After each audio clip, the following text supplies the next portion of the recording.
As a leader, we don't call ourselves directors. As a leader, I define success if I have achieved, made sure all my subordinates has achieved their goals and targets in life. Because my goal in life is for them to replace me later on.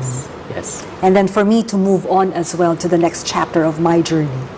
So that is for me success. The Global Filipino magazine, where we feature inspiring stories of our expats, Filipino expats here in the United Arab Emirates, especially here in Abu Dhabi. For this episode, our guest happens, we were talking earlier, and it struck me that there was an incident years back in the Philippines, and she was part of it. She'll be talking a little bit of that later on. She's been with the industry of hotel industry for 2 decades, and here in this brand, Dusit Thani Abu Dhabi, she's been here for 4 years. Our guest, Ms. Marge de Leon da Costa. Ms. Marge? Hello, Joel. Good afternoon. Thank you for having me. It's our pleasure. Maraming salamat for taking a little bit of your busy schedule. No. Yes. Not at all. Anything for the Filipino community here in Abu Dhabi. That's really beautiful po, no? Ms. Marge, because you've been in the industry for 2 decades po. Like, in a nutshell, how would you describe it? You know, the hotel industry is a very exciting journey in anyone's career, because it's not a routinary job. Yes. So every day is a different situation, it's a different adventure. So every single day is a journey for all of us as a hotelier. So for me, that is why if you are planning to become rich, the hotel industry is not the industry for you. No. But if you are passionate in giving memorable experiences to guests, then this is the career path you should take. True. Ms. Marge, in other hotel chain, let me just get to that, because I think that's a very inspiring story. You started your new post at work. Yes. At the same time, there was a big challenge. What was that? Please tell us that story. I cannot forget that day because that was my first day when I was promoted as a duty manager. So from supervisory level, I became a duty manager, my first managerial post. Yes. That was in that other chain. Yes.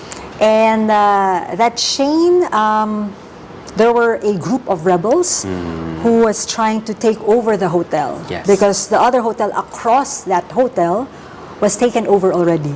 Oh gosh, yes. So, and everybody was calling me as the duty manager. Yes. Imagine that was your first day. Yes, and I just arrived like 10 minutes before the start of my shift. And then I was running to my EAM rooms. His name is Marlon Hirsch. Mr. Hirsch, there is a situation outside. And he said, call code lockdown. So the entire hotel was on lockdown. So nobody can go in, nobody can go out of the hotel. Yes. But the thing about that hotel, it's all glass walls. So the other side of the wall were all the rebels who were heavily armed. And there was a armored truck. Yes. So A tank. a tanker, yes, a tanker. So it's a mix of guests and colleagues at the lobby because everybody, when there was a code lockdown, there was an announcement already. But everybody was in panic. I have to admit we were not prepared. And we were very fortunate enough that our VP general manager at that time stepped up and went out alone, unarmed, and quietly spoke with the rebels. Correct, yes. After a 10-minute conversation with them, he went back to the hotel, spoke to all the ex-coms, and then we saw all the group of rebels left the hotel quietly. Yes. And nobody was harmed. That's a life and death threatening situation. Yes. Was that situation, how is it for you, ma'am? It was not traumatizing, although it was a learning experience for me in terms of how to handle emergency situations that we call in hotels lockdown. We had to calm down guests. Yes. That was the first thing that we need to do. At the same time, junior staff who were panicking and calling people. At the time, there was no cell phone yet. Yes. So it was just, again, nerve-wracking, but at the same time, you need to be poised. You cannot show that you are panicking. Sure. Otherwise, if the staff shows that you're panicking, then the entire hotel, including the guests, will be panicking as well. So it was, I had to control my emotions. Sure. And later, although probably inside you were already shaking. oh yes, yes, yes. And then of course I had to be mature. But I was following the lead of my EAM rooms. So he was giving us step-by-step instructions on what to do with guests first. And then later on with the hotel colleagues. Sure. So, but it was, again, a great learning experience for both guests and colleagues at that time. Miss Marge, how would you describe yourself as a manager? You've been through different countries all over the world, we must say. Like, how would you deal with your staffs from different culture and like up until now?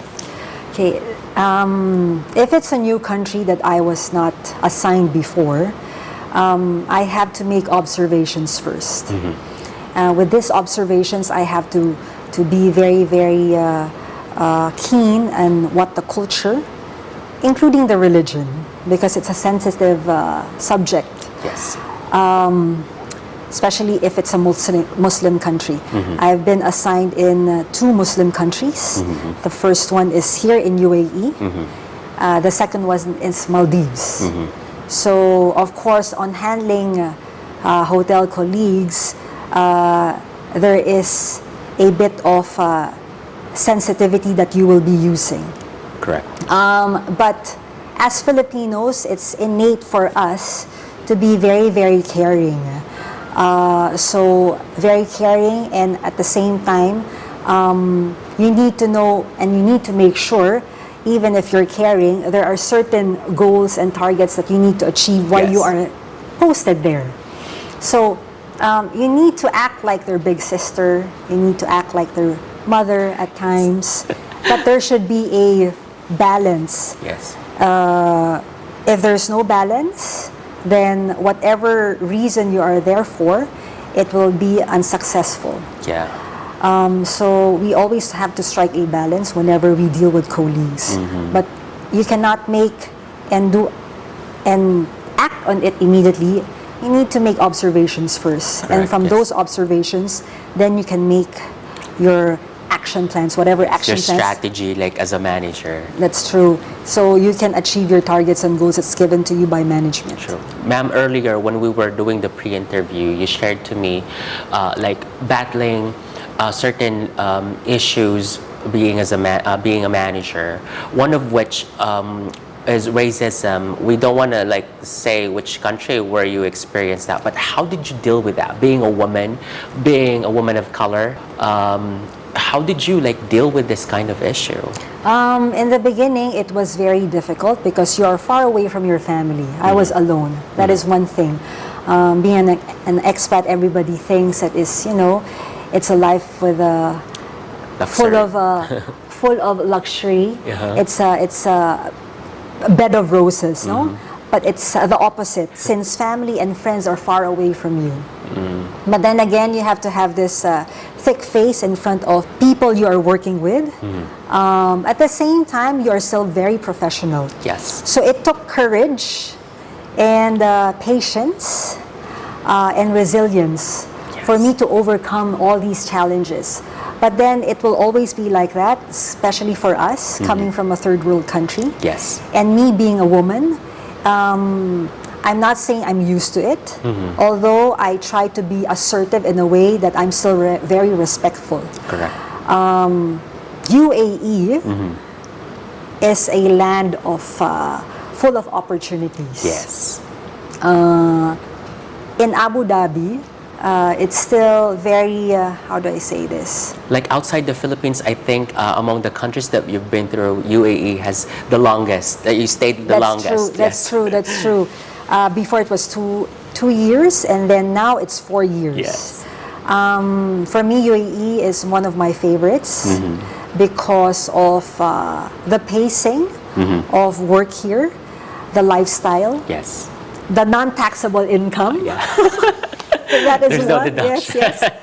And the acceptance of the locals here for all different nationalities who would Yes. love to work here in UAE. Correct. So this is why I love UAE. The package is very different from other countries. For sure. But then again, being far away from family is one of the True. major Challenge. challenges. That's true. Miss Marge, also, we touch a sensitive topic for being a woman because you've been married for a couple of years, right? Yes. You yourself, you consider your career as your baby. Yourself is not like a literal mother. Like, what's your take on that? Especially this is for Filipinos. This is a toxic trait. Yes. No, you're not a being- fulfilled woman if you don't have children. No. Yes, I get always bullied whenever I go home for reunions. I try to avoid my aunts, and I try to avoid my topic. Only my side of the family. But then again, I always tell my mom, and my mom is very supportive, that even if you're not a mother, I am a mother of all this How many colleagues. staff now? Yes. Hundreds. So and the way I treat them, they're not my children, but they're like my Yes. small brothers and sisters. And because since family is very, very much away, far away from us, every single day I go to work, I spend more than 8, minimum of 12 hours Yes. every day. I am with them. So if you cannot work harmoniously with them, what is the use of being in the hotel industry? Hotel industry is about people. Yes. I'm not saying that for all those women who doesn't have any children, it's a good thing. If you can, please do. But then again, don't look down on women who doesn't have, because it may be their choice. They may have their own valid reasons why they opt not to have children. Yes. But then again, we are all the same for those with children and without children. The thing about You're not lesser of a woman. You're not lesser of a person. no, yes, that is true. So, but it has its different priorities. Agreed. Because being a mother, I know it's a 24-hour job, and I've seen that with my cousins, my sister, my nieces.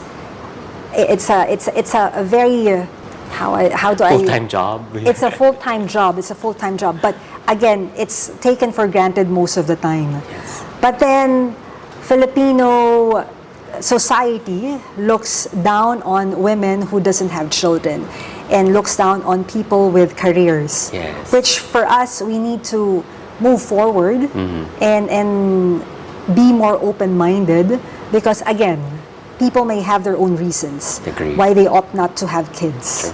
Few more questions, Miss Marge. If you're not here in the hotel, how would you spend your day off? At home. What are your hobbies? I walk. I just do walking here at the back. Or if I really have the energy, I will go to the gym. But other than that, I will just be at home watching Netflix. What are your shows? Right now, I am watching the... no, it's not Netflix right now. It's Okay. Prime Video. Okay. Yes. I'm watching House and Law and Order. Oh, okay. Still serious. Yes, serious yes. drama. But very entertaining for me. Yes. What would be your message to those who are just starting their career? You're the director of rooms, and you're handling from those housekeeping, from the housekeeping department, little of reception probably, who just started their career and probably wanted to be on your position or probably get promoted. What would you like them to know? Joel, I started as a front desk agent, and it's not an easy task to become where I am right now. It took years because I'm part of operations, so you need to know the nitty-gritty parts of being a front office personnel. So even if you're starting from the beginning, Yes. please don't lose hope. Because, of course, the package will not be as attractive compared to where I am right now. But then again, the experience, the journey will not be replaced with a mere banker or a teller. But when you become a full-time hotelier, engaging with different guests from different countries, then it's going to be a very different experience for them. Yes. And again, going to this industry, you need to have passion. Otherwise, if you don't have passion, you will not succeed. Yes, that's really beautiful. Last question, Miss Marge. Given the things that you have been through, places that you visited, worked, and the achievements that you have achieved, how do you define success? What is success for you, Miss Marge? Okay, as a leader, we don't call ourselves directors. As a leader, I define success if I have made sure all my subordinates has achieved their goals and targets in life. Yes. So for instance, I always tell them, you need to make sure, even if you're only a supervisor or a manager, you need to step up. Yes. And later on in life, because my goal in life is for them to replace me later on. Yes. And then for me to move on as well to the next chapter of my journey. Sure. So that is for me success. Thank you so much, Miss Marge. Thank you so much for making time and sharing your thank story. Thank That's you really for having beautiful. me. Yes. Mga ka-global, that's the inspiring story and success story of Miss Marge de Leon de Costa. Maraming salamat po. Oh, thank you. Salamat.